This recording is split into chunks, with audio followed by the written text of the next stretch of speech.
Selamat pagi kamu muda. Selamat pagi. Kalian tahu nggak di tahun 2024 itu akan terjadi apa? Tidak tahu. Tidak tahu. Apa? Pemilu. Nah, pintar dia. Oke, jadi sebelum kita ke materi, alangkah baiknya kita kenal dulu dong. Ya. Oke. Ada yang tahu nama saya? Tidak tahu. Saya nggak tahu. Oke, karena saya nggak tahu.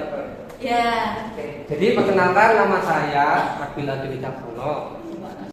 Di sini saya akan menjelaskan tentang Golden Generation atau generasi emas di tahun 2045.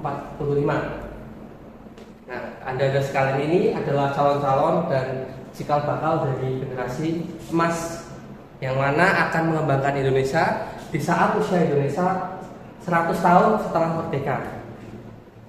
Karena ini menyangkut situasi politik yang akan memanas di awal tahun 2024. Jadi alangkah baiknya kita itu memahami situasi yang akan terjadi daripada kita menjadi generasi yang terjerumus dan hanya ikut-ikutan saja tanpa mengetahui suatu pengetahuan yang itu bermanfaat bagi saudara.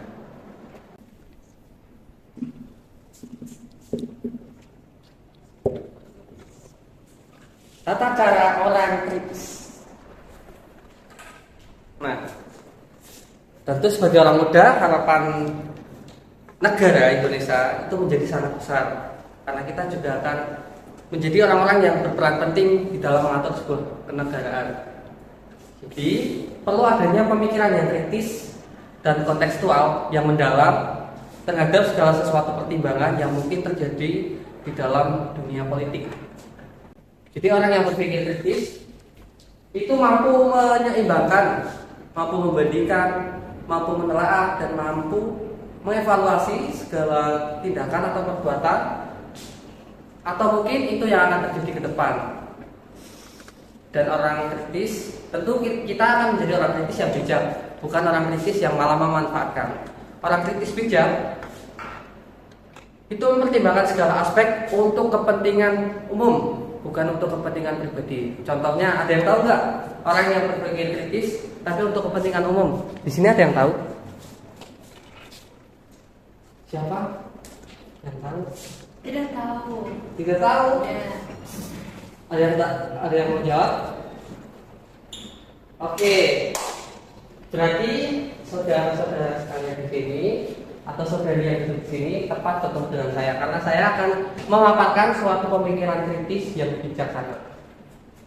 Yang pertama, karena tema kita itu membahas tentang politik. Tentu kita tidak akan jauh-jauh dan tidak lepas dari yang namanya pemerintahan atau tata struktural ketatanegaraan. Contohnya dalam berpolitik, orang yang berpikir kritis tapi bijak untuk kepentingan umum. Salah satu contohnya bisa kita lihat ketika kita berada di TPS saat pencoblosan, itu kan ada unsur yang namanya luber detail. Ada yang tahu nggak luber detail? Langsung bebas, luas, bersih, jujur, dan adil. Oke, langsung umum bebas. Jujur dan adil. Jujur dan adil. Itu namanya luber detail. Dan itu terdapat dalam sebuah prosesi dalam pemilihan, baik itu kepala negara, baik itu kepala daerah atau DPR atau wakil rakyat yang lain. Jadi orang yang orientasinya pada kepentingan umum, mereka akan bertindak bijak di dalam memilih dan tidak ikut-ikutan arus. Misalnya ada salah satu caleg atau pemimpin negara atau mungkin pemimpin daerah yang dalam berkampanye itu memberikan sebuah uang kepada kalian. Itu jangan ya. Saya sarankan jangan memilih pemimpin hanya karena uang. Karena itu sangat berbahaya. Jadi itu merupakan sebuah teknik sebenarnya, tapi ini teknik yang salah dalam berkampanye. Karena ini akan membuat orang itu menjadi sesat berpikir.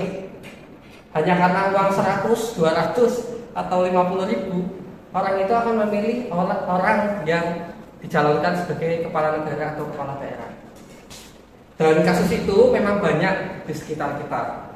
Karena orang itu akan bertanggung jawab selama jabatannya dia ambil. Contohnya 5 tahun. Tentu kita pilih orang itu dengan pikiran yang jernih dan dengan hati yang tulus, sesuai keinginan kita, bukan dari materi atau formanya. Karena orang tersebut yang menjadi kepala atau pemimpin sebuah negara atau kepala daerah akan menentukan 5 tahun dari nasib rakyatnya. Nah, itu menjadi nasib kita juga.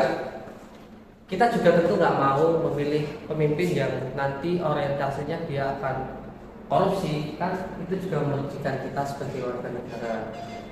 Dan kita sebagai generasi milenial harus menjadi orang yang cerdas, cerdik, berwibawa, dan mempunyai sebuah pemikiran yang cemerlang, tidak tergiur, tidak tergerus oleh adanya kampanye yang mungkin menyesatkan kesesatan berpikir kita dan membuat kita menjadi orang yang ikut-ikutan saja.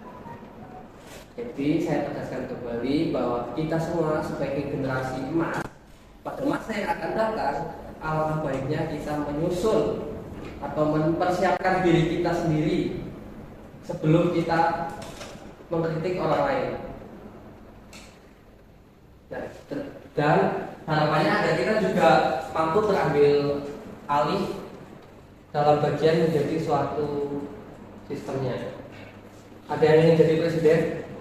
Ya. Oh, itu calon-calonnya. Saya memaparkan bahwa orang yang cerdas, orang yang bijak, dan orang yang kritis itu selalu mempertimbangkan 2 aspek ketika ia akan memilih sesuatu. Itu pesan singkat dari saya. Terima kasih. Saya wakil.